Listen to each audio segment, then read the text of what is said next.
On est comme ça. Ah, Reine Mikasher Atzmi, les Chola Sadikim, Amitim Shemedorenu, Locha Sadikim, Otei Shornei Apa, Ochet Rabbeinu Akadosh, Sadik Esod, Olam Nachal, Novia Mekor Chochma, Rabbeinu Rabbi Nachman, Netege Simchana, Nachman Meuman. Zechuto Yagen Aleinu Bakol Israël. Amen. Erev Tov. Ah, Reine Mikasher Atzmi. Voici que je m'attache. Tu as compris? Les Chola Sadikim Amitim, à tous les tzadikim, des vrais tzadikim, chez Bedorenu, ceux qui vivent dans notre génération. Ou le Chola Tzadikim et tous les tzadikim, chez le Chola Tzadikim Amitim Shochrene Afar, ceux qui résident dans la terre, c'est-à-dire ceux qui étaient dans les autres générations, Asher Ba Esema, qui étaient sur la terre, ou Bifrat, et en particulier, le Rabbeinu Akadosh, Rabbi Nachman Ben Fege Vesimcha, Nachman Meuman, Zechuto Yagen Aleinu Israël Amen. Il est complètement à l'envers. Attends, il faut juste que je la... C'est sûr? Parce que j'ai l'impression que je suis comme ça. Bon, très bien, alors voilà. Moi je regarde en live. Tu regardes en live. Yalla, nana, très bien. Alors, Bezrat Hashem et Seta Dishmaya, Erev Tov à tous, Erev Tov, très très heureux de vous retrouver pour étudier la Torah de Rabbeinu à travers les yeux de Rabbi Nathan, comme on le fait maintenant depuis quelques semaines, Baruch Hashem, à travers le Écoute à la Chot. Que ces paroles de Torah soient pour une Ledakala, Bezrat Hashem, une Ledakala facile de Nina Beat Nadia, Bezrat Hashem. Et les Lef Afabdalim, les Lunishmat, Eliyahu Ben Rachel, Bezrat Hashem. Jamil a une grosse opération. Oui. Les Lunishmat, Eliyahu Ben Rachel, David Ben Mani, Ben Soussan, Ben Shushan, Bezrat Hashem. Et les Lef Afabdalim, Refoua Shelema, Stéphane Asher Ben Myriam, Bezrat Hashem. Bezrat Hashem, que son opération se passe bien et que tout se passe bien et qu'on n'entende que des bonnes nouvelles de Torah Israël. Amen, Kenny Ratson. Donc on s'approche de Purim, Baruch Hashem. Mishe, Mishe, Mishe, Mishe, Mishe, Mishe, Mishe, Mishe, Mishe, Nirnas Adar. Mishe, Mishe, Mishe, Mishe, Mishe, Mishe, Mishe, Mishe, Mishe, Nirnas Adar. Mishe, Nirnas Adar, Marbim Besimcha. Mishe, Nirnas Adar, Marbim Besimcha. Donc la Torah nous apprend qu'il faut augmenter en joie au moment où vient Adar. Donc ça veut dire, comme je le dis chaque année, que normalement la Torah suppose que tu es tout le temps en joie. Parce que s'il faut augmenter, c'est que tu as déjà une base naturelle de toute l'année. Ça c'est une première chose. Deuxième chose, c'est qu'il faut savoir que chaque fois qu'il y a une mitzvah de la Torah, ou des chachamim, il y a un Yetzer Hara qui vient avec. Donc s'il y a une mitzvah supplémentaire d'être joyeux pendant Adar, sachez que les épreuves elles vont être là aussi pour qu'on mérite on mérite notre joie vraiment. Il faut se travailler, c'est un travail. La simcha, c'est comme n'importe quoi d'autre, c'est un travail, il ne faut pas l'oublier. Donc, pour se préparer à ça, on va étudier ensemble Ilchot Purim, en tout cas à travers les secrets de Rabbi Nathan, et basé sur la Torah de Rabbeinu Akadosh. On vient de passer la Parashat Mishpatim. Chachamim ils disent pourquoi est-ce que la Parashat Mishpatim elle suit tout de suite après le don de la Torah. C'est pas chronologique normalement. Non, jusqu'à maintenant, on est sorti d'Égypte, la mer s'est ouverte, on a reçu la Torah, ça c'était dans l'ordre. Mishpatim, ça vient comme ça, on dirait que ça descend de je sais pas où. Alors, mon fils, il m'a dit à Shabbat quelque chose que son brave, il lui a dit. N'est-ce pas, c'est ton brave qui t'a dit ça? C'est très vrai. D'abord, qu'est-ce qu'il a dit? D'abord, qu'est-ce qu'il a dit? Après, il y a la parashat de Romain. Alors? Le Rambam, il dit d'abord, c'est un Ben Adam et après, le Beth Amikdash. Kodem Tkol, Yod Ben Adam. D'abord, tu es un homme. Après, on voit la Torah. Ça, c'est la base de tout. Hein? C'est pourquoi c'est à l'envers. À faux. J'ai faux à faux. Alors voilà, mais quand même, moi je trouve que c'est une réponse à ça. Magnifique, mais c'est l'autre question. Quand tu arrives à Teruma. Ah, quand tu arrives à Teruma. Pourquoi ça arrive avant Teruma? Parce que Teruma, normalement, c'est censé suivre directement la paracha qui précède. Tu as raison. C'est ça la bonne question du Ramban. Et la réponse, c'est d'abord Liot Ben Adam. D'abord, tu dois être un homme. Ça veut dire quoi? Ah ben non, il dit, d'abord, tu dois avoir un cœur. Avant de faire les choses, d'abord, il faut être. Quand tu es quelqu'un, après, tu peux commencer à faire. Les gens, ils commencent à faire sans être. Le problème avec ça, c'est qu'ils font semblant. C'est bien de faire semblant quand ça arrive à un but. C'est-à-dire, des fois, on n'arrive pas à être joyeux. Ah ben non, il dit, il faut faire semblant d'être joyeux. Comment tu fais? Tu souris. Tu souris. Tu n'as pas envie de sourire, tu es fatigué, tu n'es pas bien, souris. Tu obliges-toi à sourire. éventuellement ça va influencer ton mood, ton sentiment général, et tu vas être joyeux, Bezrat Hashem. Et tu vas avoir des pensées positives et tout ira bien. Mais ça c'est quand on a un but. Mais il y a des gens malheureusement qui se prennent dans le semblant. C'est-à-dire, c'est pour ça que le Baal Shem Tov, on a dit plusieurs fois que le Baal Shem Tov, il aimait énormément prier avec des gens simples. Pourquoi? Parce qu'il ne se prenait pas pour quelqu'un qu'ils n'étaient pas. Ils savaient qu'ils n'étaient pas grand-chose, ou en tout cas ils croyaient. Alors qu'aux yeux d'Hachem, ils étaient énormément, mais en tout cas, pour eux, ils n'étaient pas grand-chose. C'était des gens simples, qui étaient prêts à écouter tout le monde, tous les chachamim, tous les gens, mais Mouna Pshuta. Eux, on disait le Baal Shem Tov, eux, c'était très très grand dans le ciel. D'ailleurs, il y a une histoire dans la Gemara, qu'il y a un sage qui est parti en haut. Si je me rappelle bien, c'est Rabbi Yoshua ben Levi, si je ne me trompe pas. Dans ma Seferet Brachot. Je ne pense pas que je me trompe, mais c'est possible. En tout cas, il y a un sage qui est monté en haut, et on lui a dit, qu'est-ce que tu as vu en haut? Il a dit, j'ai vu tout ce qui est en haut, c'est Afour de en bas. Ça veut dire, tout ce qui est en haut, c'est l'opposé d'en bas. Celui qui est petit en bas, il est grand en haut. Et celui qui est grand en bas, il est petit en haut. Qu'est-ce que ça veut dire? Il y a plusieurs explications dans la Gemara. Mais c'est au Pshat Pachout, c'est qu'on n'a pas les yeux pour voir. On n'a pas les yeux pour voir qui est chacun d'entre nous. Qui est la personne en face de toi. Tu peux croire avec tes yeux à toi, malheureusement, qui sont habitués trop souvent à juger, que la personne tu es supérieure à la personne en face de toi. Mais tu sais pas ni l'âme qu'elle a, ni la raison pour laquelle elle est venue dans ce monde, ni peut-être qu'elle a déjà fait 90% de ce qu'elle est venue alors que toi tu n'as même pas commencé. On ne sait pas tout ça. On ne sait pas qu'est-ce qui est. Il y a des gens qui viennent à la synagogue, pour eux c'est très très difficile et ils font un grand effort. Et pour toi c'est facile, tu n'as pas un grand mérite. Comme elle dit la Mishnah, plus petite Mishnah qui existe. Alors, vous êtes réveillés? C'est quoi la plus petite Mishnah qui existe? Hein? Non, mais c'est pas moi qui bête, c'est quoi la plus petite Mishnah qui existe? Les Foum, Tzara, Agra. Mishnah, au moins vous avez une Mishnah que vous connaissez dans la vie. Les Foum, Tzara, Agra. C'est une Mishnah du début à la fin, ça dit 3 mots. Les Foum, Tzara, Agra. En fonction de la difficulté, la récompense. En fonction de l'effort, les Foum, Tzara, en fonction de l'effort qu'on te demande, la récompense. Donc personne ne peut savoir quel est l'effort que ça te demande. L'effort. Ah, très bien, ça c'est une bonne question. Tzara, c'est l'empêchement. C'est comme si on t'empêchait, ça veut dire. Tzara, c'est une souffrance. C'est plus qu'une souffrance. Ouais, c'est une traduction littérale, c'est une souffrance. Mais ça veut dire, je pense que c'est dans le sens de l'empêchement. C'est-à-dire, combien ça te prend d'efforts pour surmonter le hamal? Oui, c'est en fonction de l'effort. La traduction en français, c'est en fonction de l'effort, la récompense. Mais c'est pas ça exactement, traduction littérale. C'est vrai qu'on n'a pas, je peux penser. Bah ouais, c'est vrai. C'est vrai. Mais je pense que c'est la même idée. Je pense pas qu'il y a vraiment, ça change dans l'idée. Mais mamage, c'est comme, c'est exactement ça. Alors, les fonds de Tzara Agra, en fonction de chacun, et c'est pour ça que chacun, là où il est, on fait partie du camp d'Hachem, et chacun il a sa place, chacun il est venu pour quelque chose en particulier, et tu peux pas dire lui mieux, lui moins bien, il n'y a pas de comparaison, ça n'existe pas, c'est deux mondes différents, autant que, la Gemara dit, autant que les cœurs, ils ont été faits sur la même base. C'est-à-dire, il y a une base le cœur de l'homme juif, il a des traits, comme tu dirais, un homme, il est fait avec une tête, des pieds, le cœur, c'est la même chose, mais chacun il a une spécificité. Là, c'est la seule chose, c'est que c'est commun, hein. C'est commun que le cœur de juif, il est lié naturellement à Dieu. Ça, c'est le point commun. Mais sa spécificité de chacun, ça, personne ne peut savoir à part Akadosh Baruch Hu. La preuve dit la Gemara quelque chose d'incroyable. La preuve, elle dit, c'est même le Zohar qui le rapporte, il me semble. Le Zohar, il dit, mais quand on fait la tefila, hein, il ne faut pas le faire. On l'a vu, c'était dans la halacha d'ailleurs, ce Shabbat. Quand on fait la tefila, il ne faut pas le faire, et il faut essayer de ne pas le faire en araméen quand on a une demande personnelle à faire. Ok, alors pourquoi? Une demande personnelle dans la tefila, tu veux parler avec ta langue, ouais, ne sois pas de l'araméen. Pourquoi? Pourquoi? C'est la seule langue que les anges ne comprennent pas. Et il y a des anges qui sont préposés à ramasser les tefilot de Ham Israël pour les amener jusqu'à Kadosh Baruch Hu. Alors la Gemara, elle demande, enfin pas la Gemara, c'était le soir, ouais, dans la Lacha, c'est rapporté comme ça. Hein? Ah, le Noam Elimelech, très bien, merci. Je me rappelle, le Noam Elimelech. On a ouvert le livre du Noam Elimelech ce Shabbat, et là-bas c'est écrit comme ça. C'est écrit que, merci.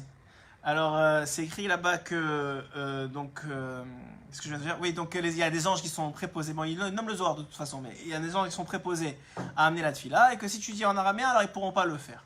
Alors le Zohar il demande, le Noam Elimelech il rapporte au nom du Zohar, et le Zohar il demande, mais je comprends pas, est-ce que les anges ils savent pas qu'est-ce qu'ils pensent l'homme, comme qu'est-ce qu'il y a dans le cœur de l'homme? Et le Zohar de répondre non, ils savent pas. Ils sont Ils savent pas, c'est-à-dire tu peux être quelqu'un, mais aux yeux des anges, tu peux être le plus grand des tzaddik. Mais en vérité, tu es une catastrophe monumentale. Il n'y a que Hachem qui sait ça. Il n'y a que Hachem qui sait ça. Les anges, ils entendent. Et par contre, dit le Noam Elimelech, ouais, c'est ça. Par contre, dit le Noam Elimelech, il y a une petite distinction. C'est que si l'intention elle est bonne et si la personne elle est bonne, alors cette fille-là, elle sent bon. Et si la personne elle a un cœur mauvais, alors cette fille-là, elle sent mauvais. Et si elle sent bon, alors l'ange, il prend la tefila. Et si ça sent mauvais, il ne prend pas la tefila. Et dit le Noam Elimelech, un homme qui fait des mitzvot toute la journée, il étudie la Torah, il s'occupe de faire des mitzvot, d'être gentil, d'être bon, alors cette tefilot, elle sent bon.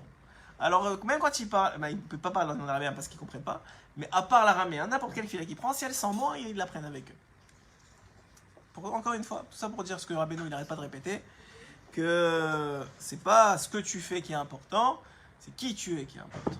Après ça, une fois que tu es qui tu es, alors oui, maintenant que ça commence à compter ce que tu fais. Mais si tu n'es pas encore qui tu es, ça compte pas grand-chose. Hier, j'ai raconté pour l'histoire du Baal Shem Tov qu'on partage le samedi soir. J'ai raconté l'histoire qu'on a entendue samedi soir, que le Baal Shem Tov, un jour, il y avait un rabbin qui s'appelait Rabbi David, qui s'est rapproché du Baal Shem Tov. Il est venu chez voir le Baal Shem Tov un soir. Et il lui dit... il est venu voir le Baal Shem Tov, mais le Baal Shem Tov n'est pas chez lui.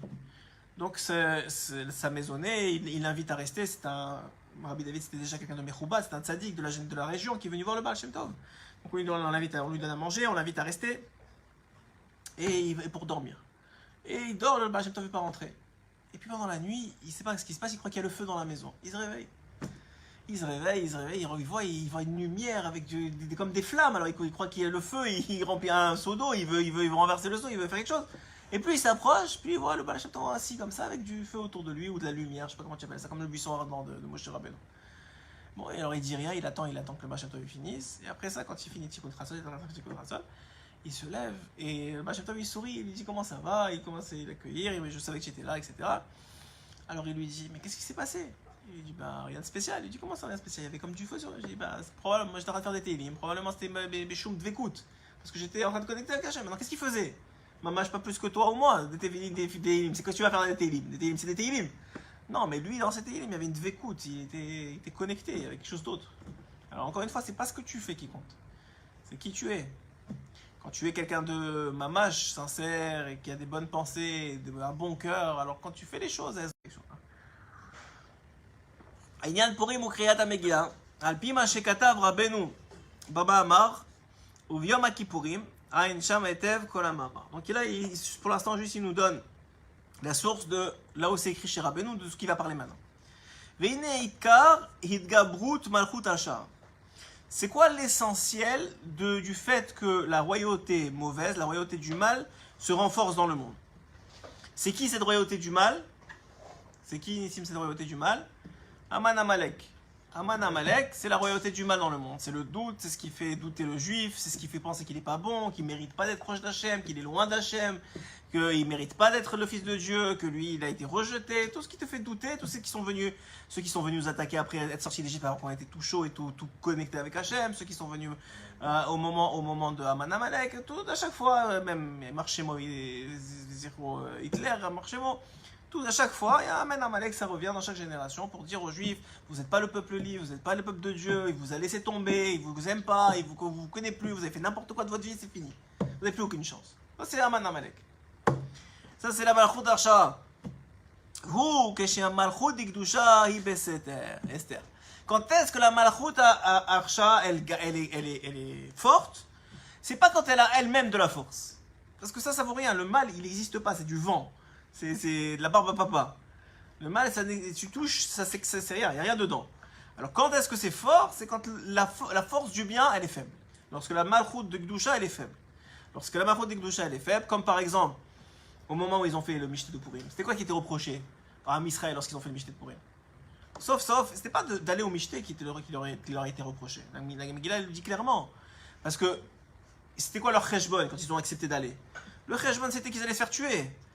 Et si on te dit maintenant mange du porc ou fais-toi tuer, bon, ça fait pas partie des 3 interdits de la Torah pour lesquels tu dois te faire tuer. C'est d'un chassidut de se faire tuer pour ça, mais c'est pas obligé. Tu peux pas demander à tout le monde de te faire tuer pour du porc.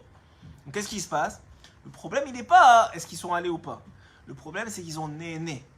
ils étaient contents, ils ont commencé à prendre du plaisir de cette Séouda. Quand tu commences maintenant à te forcer à manger du porc, tu dois le manger en pleurant. Si tu commences à être content de ça, c'est une autre histoire.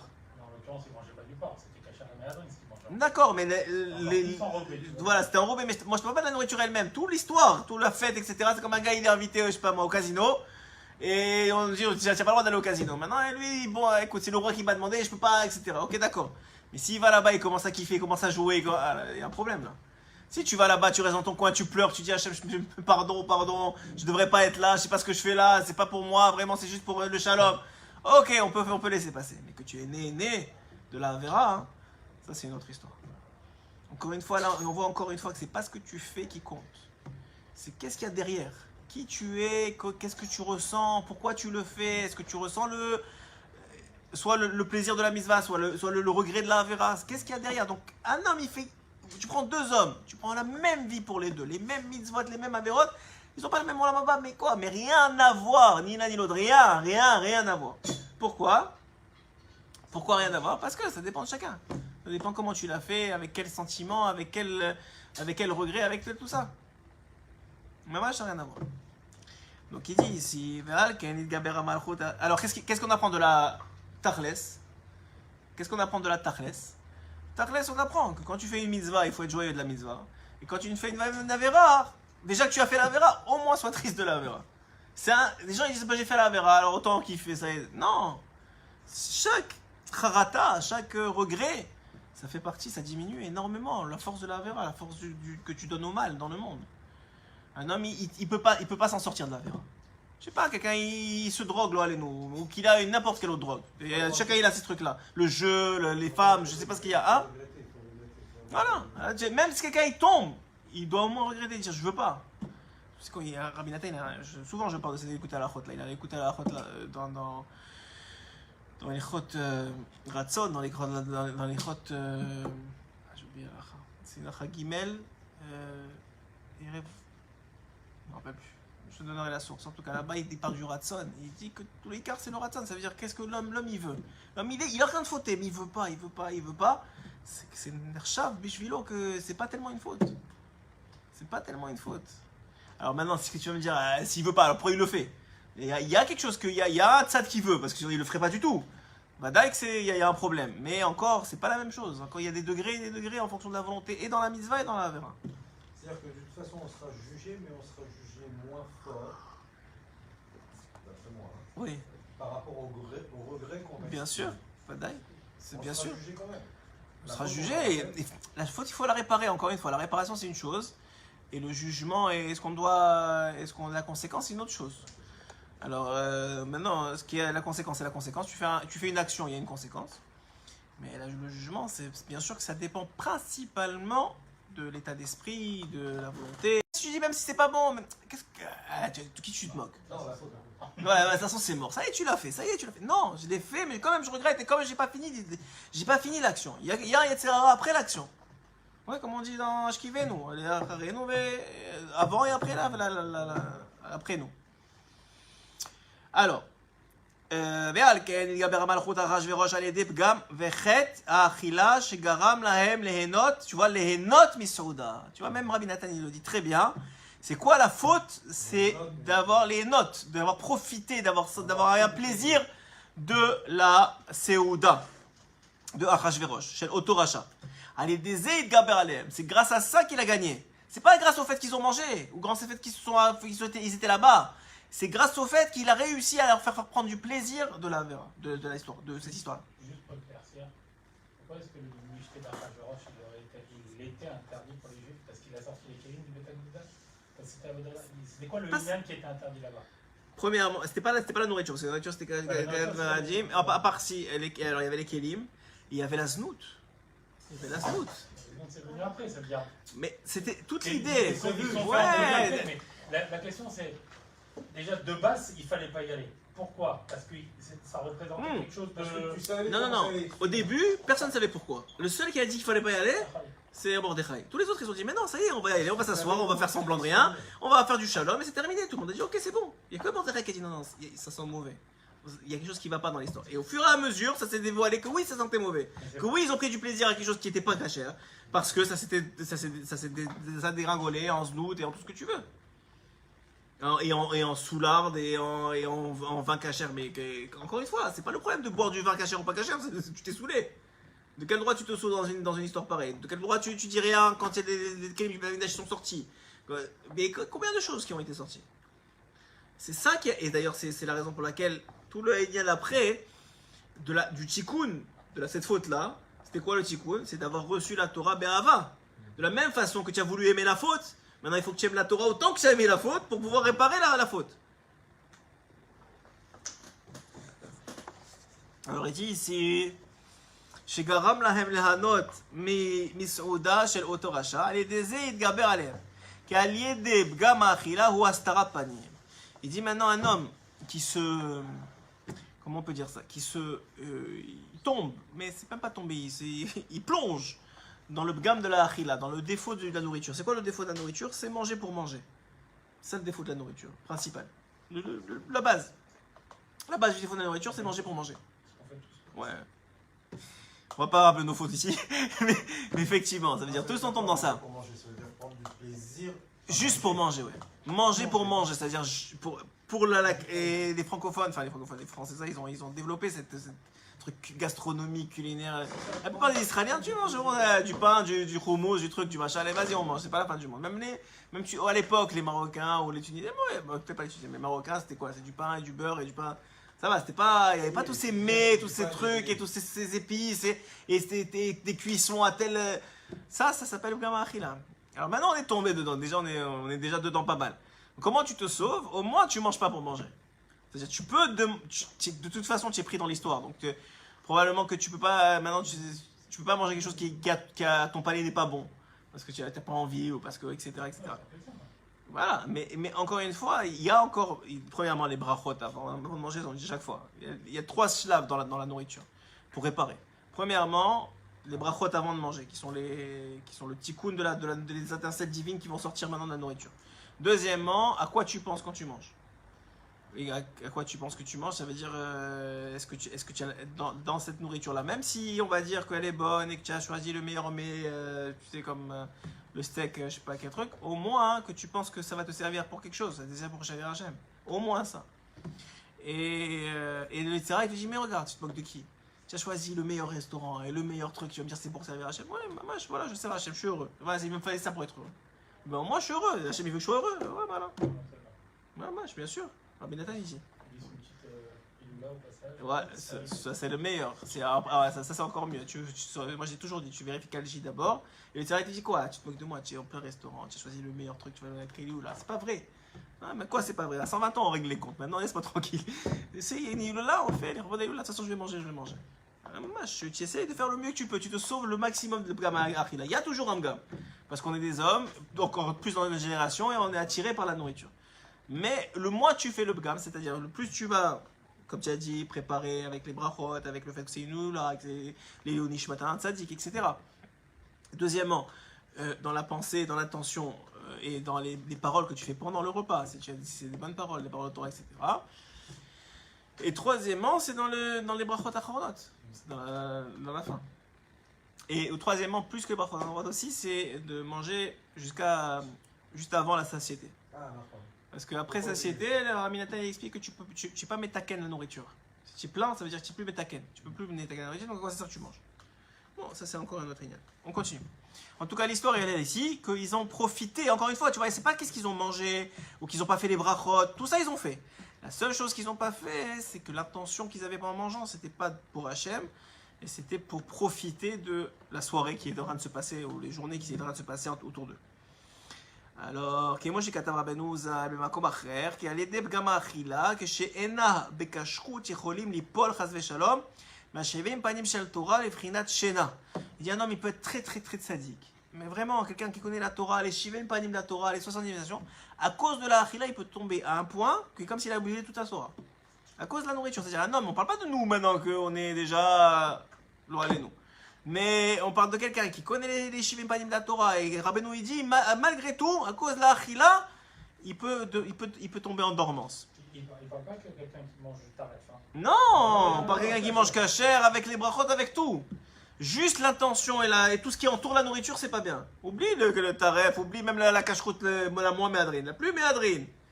Malgré tout, ça, c'est le gars qui mange taref, c'est fini. Le problème, moi, je l'ai déjà dit, et c'est pas moi qui le dis, c'est Rabbi Nathan. La nourriture, ça va directement dans le sang. Et le sang, ça abreuve tous les organes, en particulier le cerveau, mais tous les organes. Donc maintenant, si la nourriture, elle est un gamme dans la nourriture, tu peux faire autant de rattrapage que tu veux. Il est dans le sang maintenant. Et ça, tes pensées, elles sont influencées par ça. Tout. Tu deviens ce que tu manges. Alors maintenant, Rabbi Nathan il dit, quand la nourriture, elle est cachère, et du meilleur cache-route, et que tu as fait attention à tout ça, alors il y a une séparation qui se fait entre la partie Eloki, la partie divine, la partie spirituelle de la nourriture, qui elle va nourrir tes organes, et l'autre qui va aller aux toilettes. On a fait la semaine dernière. On continue. שהיא בחינת הסתרת פנים, כמו שכתב רבנו מזה במאמר, פתח רבי שמעון ואמר, עת לעשות להשם הפרו תורתך, אין שם. ועל כן, נתייעץ לעשות הסעודה בסוף גלות בבל, דהיינו בסוף 70 שנה של גלות בבל. כי 70 שנה של גלות Bavel ou Bechinat Shena. Alors il dit maintenant, pourquoi est-ce qu'ils sont tombés tellement bas dans la nourriture? C'est parce qu'ils étaient déjà 70 ans après la première exil. Et donc ils étaient vraiment loin de la Torah qu'ils avaient appris il y a 70 ans et des 70 facettes de la Torah.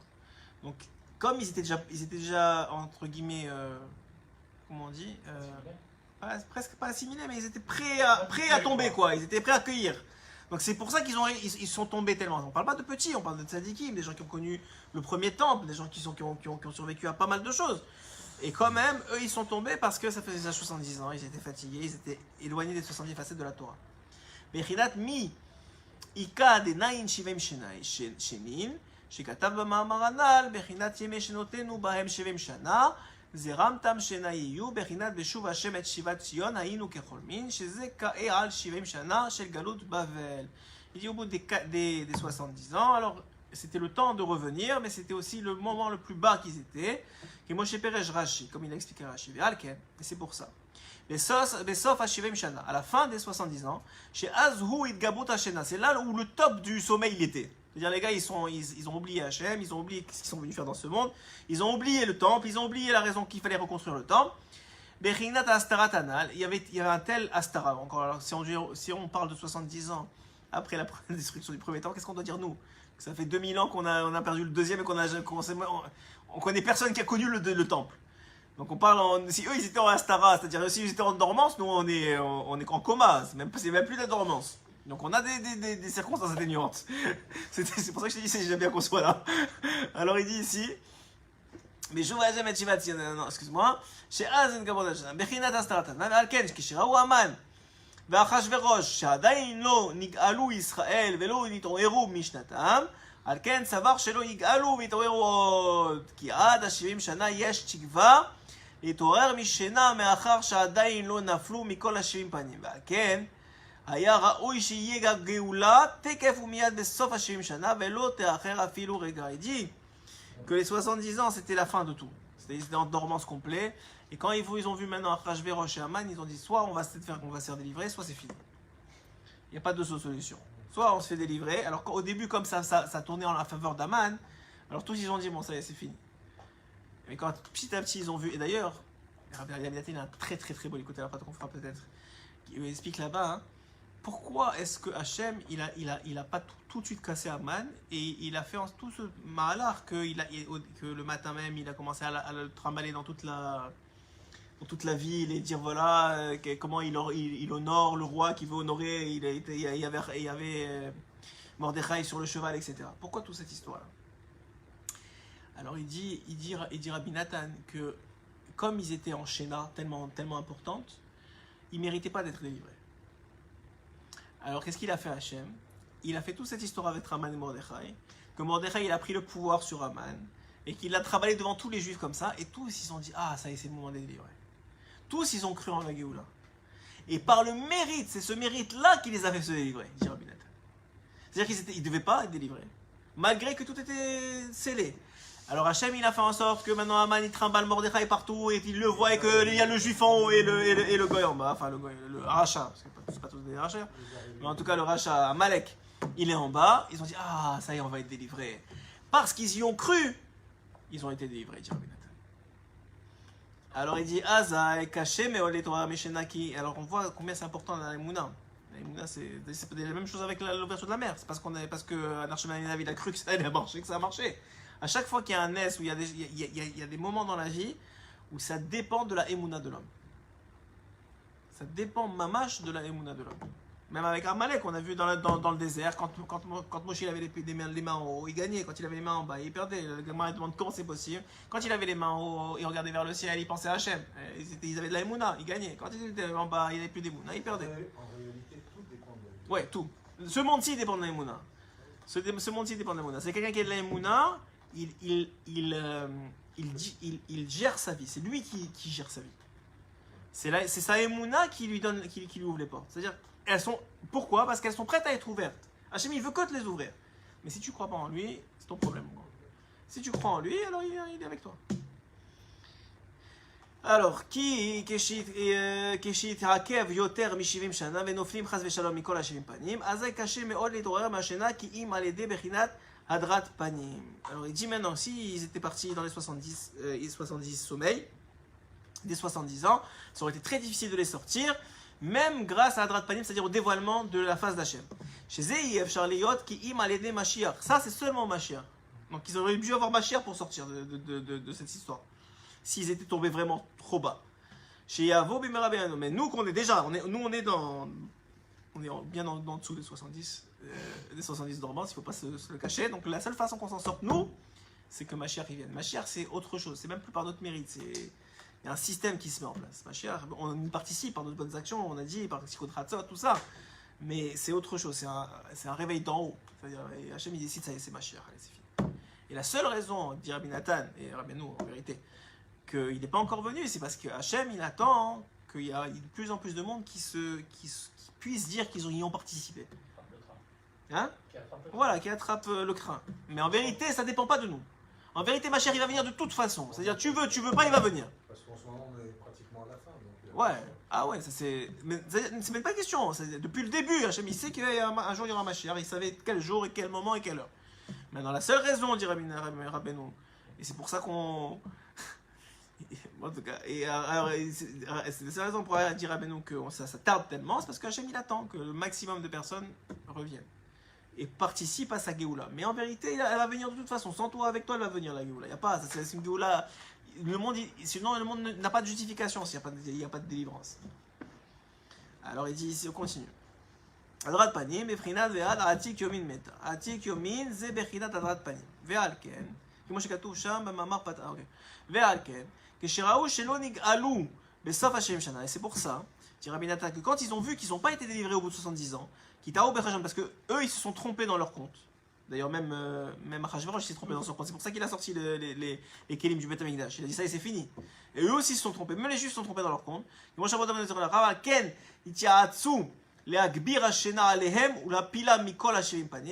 se sont désespérés et donc le sommeil s'est alourdi sur eux. Qui est l'aspect des 70 ans à travers la nourriture. Quand on tombe à cause de ça, quand on mange beaucoup, on a envie de dormir. La même chose, c'est le même principe. C'est spirituel, mais c'est le même principe. C'est pour ça qu'ils ont fait une Seuda au bout des 70 ans, afin que les bénis Israël ils tombent avec eux.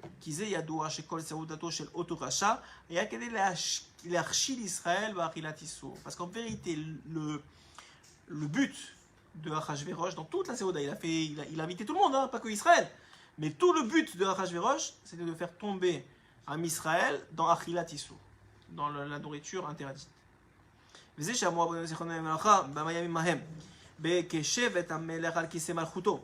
Keshenitiashva malchuto, qui chachav et il dit dans c'est écrit dans la Megillah, Keshevet ameler al kisem malchuto. Quand est-ce qu'ils ont fait le repas? Quand le Melech il s'est assis dans son trône, mais il était déjà assis depuis longtemps. Ça veut dire il s'est assis dans son trône. Alors il dit parce que le Melech il a cru, le roi et le Achashverosh il a cru que ça y est maintenant il est bien assis. personne qui va le déloger. Parce que maintenant, il dit, ça fait 70 ans, j'ai fait mon compte, ils ne sont pas délivrés, Hachem il les a oubliés, c'est terminé, comme à chaque fois. Et ils se sont trompés. Quelle idée Ta'uto chez Savar, chez Gvar Kalou, Hashivim Shana, Velo Nigalou, Alken Nigalou Od, puisqu'il a pensé que 70 ans sont passés, qu'ils n'ont pas été délivrés, alors ils ne vont plus être délivrés. Comme certains pensent encore aujourd'hui, que ça y est, ma chère, ça il va pas venir, et qu'on nous a laissé tomber, etc. Mais Vadak il va venir, et Vadak c'est une question de temps, et que jamais Hachem, il aurait créé un peuple qu'il aurait laissé tomber. Ça n'existe pas une chose pareille. C'était déjà délivré. Avec ou sans notre participation, on est délivré. Si tu participes, tant mieux pour toi. Si tu participes pas, tu seras aussi délivré, mais tu auras moins d'honneur, moins de fierté à avoir participé à la Goula, c'est tout. Ki hiplu chaz veshalom leshena yoter mishivim shana ve'alken asa mishtedaika kede leachshil Israël kede leagbir alehem hashena. Pourquoi il a fait le repas encore une fois? Pour les faire tomber et pour augmenter encore le sommeil sur eux. Ou la pilam chas veshalom mikol bechinat hashivim shana. Et pour qu'ils, comme s'ils les avaient laissés là-bas dans les 70 ans, ils les avaient bloqués là-bas et c'était fini. Shem bechinat shivim panim shel Torah kede she'alideze titkayem malchuto. Et puis pourquoi tout ça? Parce qu'ils savaient que si Israël il reprenait leur royauté, c'est-à-dire la royauté du monde, alors lui c'était fini comme n'importe quel autre royaume. On a vu les Perses, on a vu les Égyptiens. À chaque fois que Israël il remonte, la malchoute des Sitrachara elle descend. Puisque lui c'était le représentant de la malchoute des Sitrachara, il a dit c'est bon. Si eux il s'est fini pour eux, alors c'est moi qui vais rester pour l'éternité, puisqu'il n'y aura plus personne pour m'enlever la royauté. La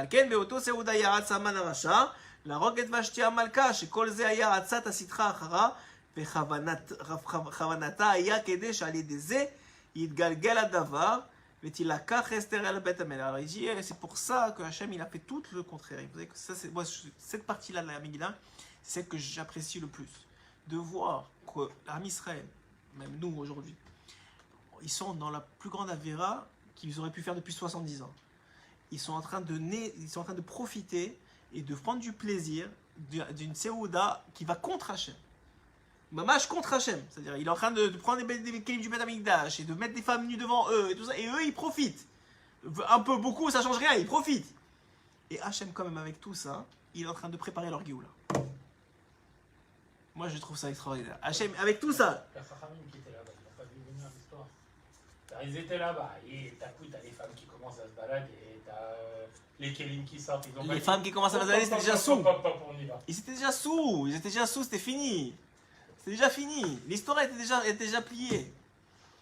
Et le Hanyan ici, encore une fois, remarquez bien, Hachem, il est en train de préparer la délivrance, puisque maintenant il a tué Vashti, il sait très bien que Esther va prendre sa place, et que c'est grâce à Esther qu'on va être délivré, alors qu'en Israël, il est en train de fauter, il est en train d'aller contre Hachem. Mais Hachem, il sait que c'est pas nous. Il sait que c'est pas notre volonté, qu'on est en train de se faire prendre, qu'on est ça fait 70 ans qu'on est en exil, et qu'on est endormi, et que le roi Rajurachid en a profité. Il sait tout ça. Il sait que c'est pas nous. C'est-à-dire, c'est vrai qu'on est tombé, c'est vrai qu'on va payer pour ça. On a besoin de Méchalem. Il va avoir la peur de l'extermination, il va avoir tout ce qui va aller dans l'histoire. Mais ici, au fond, on veut être avec lui. Malgré tout. Et puisqu'il sait ça. C'est lui qui l'a programmé également. Qu'est-ce que tu veux dire? Puisqu'il sait qu'on était en train de plonger après 70 ans, etc. Mais comme c'est lui qui écrit toute l'histoire, donc il sait très bien, c'est lui qui l'a programmé cette descente. Oui, mais d'accord, mais tu peux écouter aussi Mordechai et ne pas y aller. C'était un choix, le choix il est là. Maintenant, il savait quel choix on allait faire, ça oui. Mais ça n'empêche pas qu'on avait un choix d'écouter Mordechai, le Tzadikador, et de dire écoute, on n'y va pas. Il n'y a pas une même qu'ils ont été punis pour l'histoire d'Avodazara qu'ils ont fait avec Nabucodonosor. Daniel est avant à l'époque de Daniel. Ça, le début de tout, c'était ça, ouais. Qui se sont prosternés devant la statue de Nabucodonosor. La punition, c'est ça, je pense. L'origine, mais c'est ça, Midrash, non pas Midrash, je crois que c'est Megillat, dans Megillat Esther, dans ma série de Megillah, c'est écrit là-bas. Mais oui, c'est ça, c'est une source. Mais en tout cas, dans les faits, c'est qu'ils étaient en train de profiter.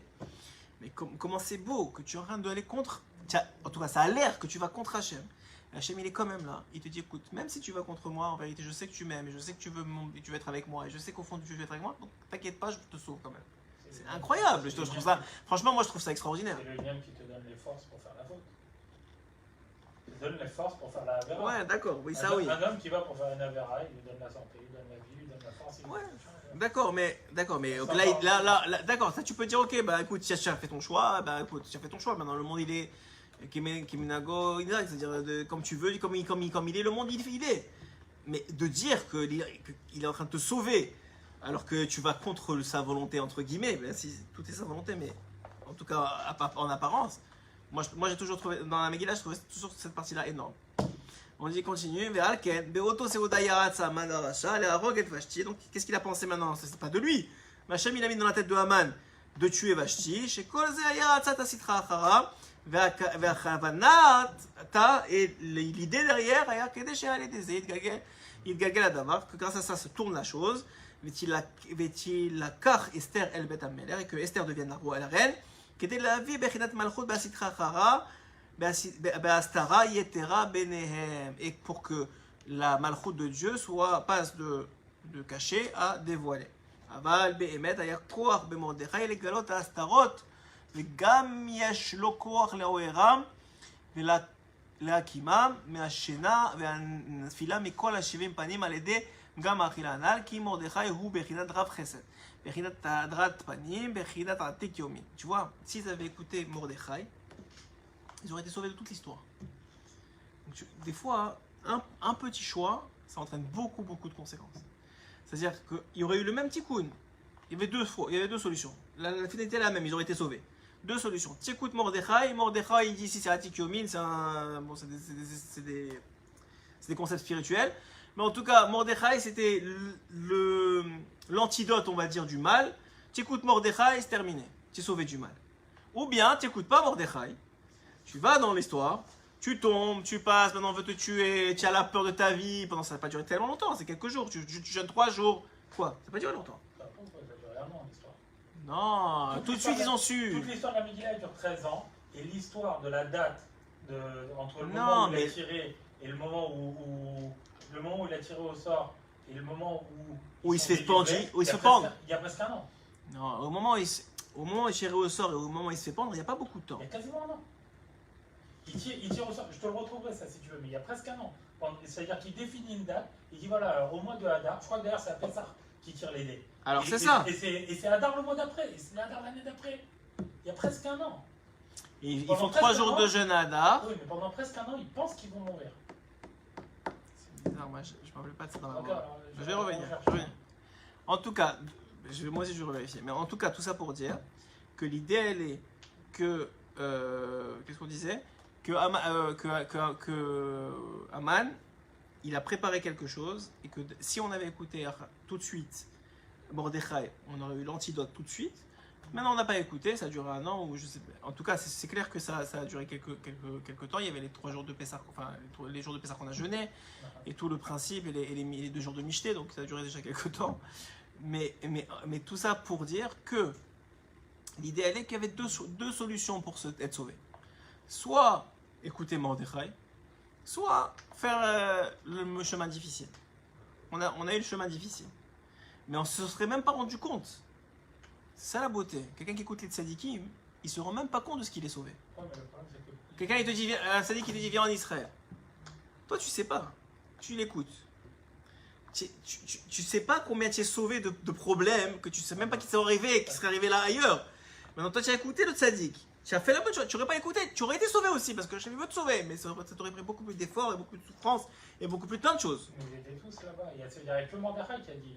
Mais on aurait pu écouter Mordechai. Mais d'accord, mais les juifs, le juif lambda, je ne parle pas des chachamim. Le juif lambda, il voit deux pas vrai, grands, au contraire. Il voit Mordechai s'opposer à tous les autres rabbinis. Ça change rien. Ah. Il y a le Gdolador. Il y a encore aujourd'hui. Il y a encore aujourd'hui de Gdolador. Mais il y a tous les autres qui s'opposent à lui. Tous les autres rabbinim. Les Gdolador aussi. Non. Ouais, Il y a le Gdolador. C'est ça que. C'est ça qu'on apprend. Hein? C'est ça qu'on apprend. Ben oui. Parce que Rabbi Nathan, il met beaucoup. Il a un écoute juste sur ça. Il y a un tzaddik. Après ça, il y en a plein d'autres. Il y en a un qu'il faut suivre. Et Mordechai, c'est celui. Moshe, c'est celui. Il y a toujours eu un. Il y en a beaucoup. Il y a Aaron, il y a plein. Mais il y a Moshe. Moshe, c'est quelque chose d'autre. Mordechai, dans sa génération, c'est quelque chose d'autre. Ah, mais c'est comme par exemple le Rav un jour, il expliquait qu'il y avait le Rav Shar et le Rav de Lubavitch qui étaient en plein de choses. Ouais. Et un jour, Baba Salé, il a dit, quand les aigles y parent, les mouches Moshe, ils se taisent. D'accord? Ça veut dire, Plus que ça, moi je connais. Imagine, toi, t'as un comme ça, et un il dit il faut y aller, l'autre il dit. Parce qu'eux, ils savent pourquoi. Non, mais eux, ils savent pourquoi ils disent ça. Ils disent pas pourquoi. Non. C'est Il n'y a pas de premièrement, il n'y a pas de nafkamina sur leur marloquette à eux, il n'y avait pas de nafkamina sur nous. Maintenant, plus que ça, il y avait un rave en France, Rav Lemel, je peux lui dire, son fils il m'avait raconté, le réfugié il m'a raconté, son père un jour il est parti voir Rav Shach, et il lui a dit en France, il y a beaucoup de Lubavitch, à l'époque Rav Shach, on avait l'impression qu'il était contre les Lubavitch, parce qu'il parlait contre des... pour le Ham Israël, pour les Shivot, il parlait dans un but précis que c'était pas applicable pour ça. En tout cas, alors les gens ils ont compris qu'il était contre les Lubavitch, ce qui n'était pas vrai. Et donc il allait le voir, il a dit voilà, en France il y a beaucoup de Lubavitch, ils veulent travailler avec nous, ils veulent nous aider, etc. Qu'est-ce qu'on fait? Lui il pensait qu'il allait dire non, il faut s'éloigner d'eux, comme il disait pour d'autres choses. Il dit non, au contraire, c'est très bien, travailler avec eux et tout ça, c'était bien.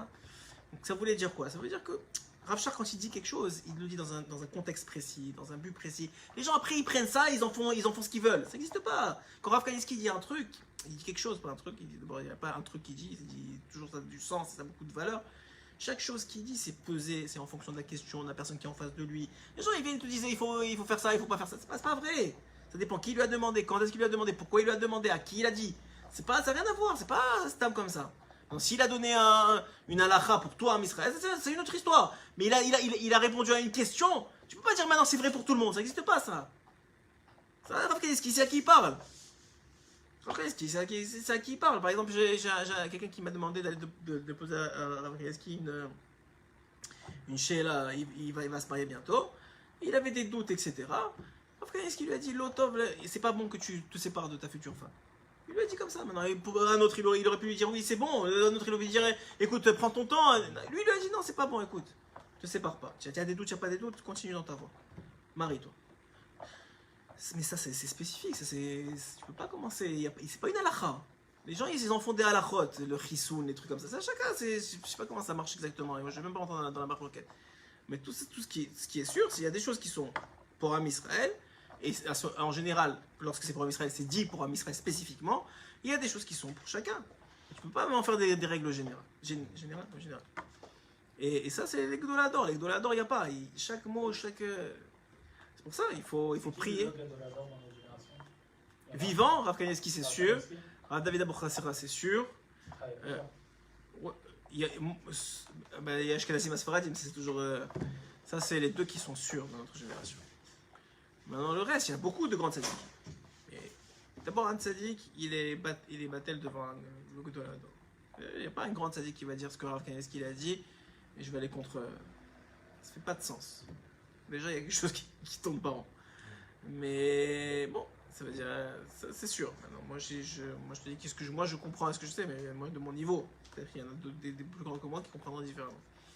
C'est évident qu'il y en a de ces deux-là, tu peux être sûr que ce qu'ils disent, c'est Mina Shamaim. C'est direct que ça vient du ciel. Il n'y a pas d'intérêt personnel, il n'y a pas de politique, il n'y a pas de tout ça. Ça n'existe pas chez eux. Ça n'existe pas. Ceux qui pensent comme ça, c'est parce que eux, dans leur propre interne, ils sont déviants. Mais moi, j'ai vu, ça fait maintenant peut-être 15 ans que je connais. Ça veut rien dire, mais que j'entends parler de Rav Kanievski. J'ai un ami qui rentre chez lui régulièrement. Moi, je suis allé voir plusieurs fois. Il n'y a pas une fois où il s'est trompé. Pas une fois où c'était pas clair, et c'était pas l'Echem Shamaim, c'était pas pour Hachem, et ça n'a pas amené la personne, même quelques années plus tard, à réaliser que c'était la bonne chose à faire. Mais pas tout ce qu'il dit, c'est ça. Il n'y a pas tout ce qu'il dit, c'est ça. Mais ça, c'est des Gdolador autres, c'est au-delà de tout.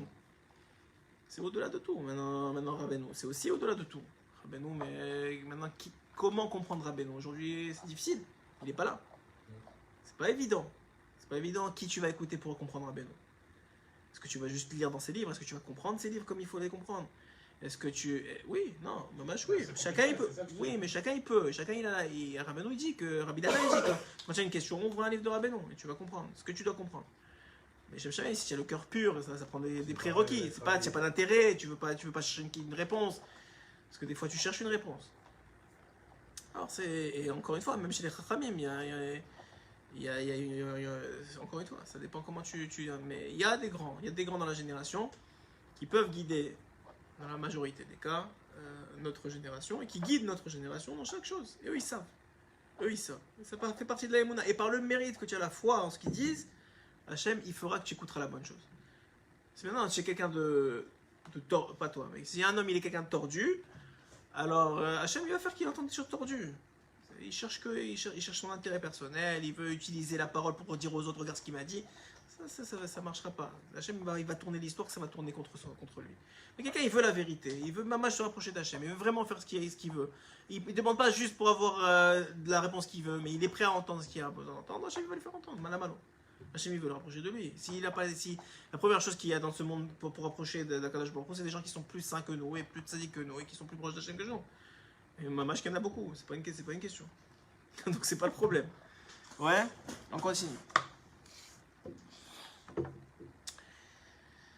Alors il dit qu'il Mordechai begematria Rav Chesed. La gematria, le valeur numérique de Mordechai, c'est Rav Chesed. Rav Chesed, c'est en majorité du bien. Rav, c'est le Rav. Beaucoup de bien, beaucoup de bon. וזה שמצינו שכל עיקר הגאולה הוא הביא מרדכי על ידי סיפור מעשה בחינת ויגד מרדכי לאסתר המלכה שסיפר המעשה שהיה לאסתר שהיא בחינת ההסתרה בחינת שינה כדי לעורר מהשינה ולגלות ההסתרה על ידי זה כנ"ל וכן היה בסוף שעל ידי זה באה הגאולה אז כמו שכתוב בלילה ההוא נדרה שינת המלך. Ça on le fera la prochaine fois בעזרת השם. Il dit ici, juste pour que vous compreniez ce qu'il dit, il dit que toute l'idée qu'elle s'appelait Esther, qui veut dire Astara, qui est cachée, et que il lui a dit de ne pas dire qu'elle était juive pour justement que ça reste caché, c'est justement parce que, c'est pas parce que, en fait c'est dans l'autre sens, c'est parce que Hachem était caché, que Mordechai il a dit, c'est pas le moment que tu te dévoiles. Hachem il est caché, qu'est-ce que tu vas faire maintenant? Tu vas dire que tu es juive? Donc ça fait pas de sens. Maintenant, Hachem, il a décidé que tout est caché, que tout est Béastara. Alors toi aussi, sois Béastara. Toi, Israël, la Géoula aussi sera Béastara. Et quand Hachem va décider que ça va tourner, alors maintenant tu vas te dévoiler. C'est-à-dire, nous, on croit qu'il lui a conseillé, je ne sais pas pourquoi il a conseillé de se cacher, de ne pas dire qu'elle est juive, etc. Mais c'est parce que Hachem, il était caché qu'il lui a dit toi aussi tu dois être caché. Et quand la Géoula elle va venir et que Hachem va dire ça y est, c'est bon, je me dévoile, et la Shrina elle se dévoile, alors toi aussi tu te dévoiles. Chazak Obaor. Et voilà, c'est très intéressant, Bezrat Hashem et on continuera la semaine prochaine.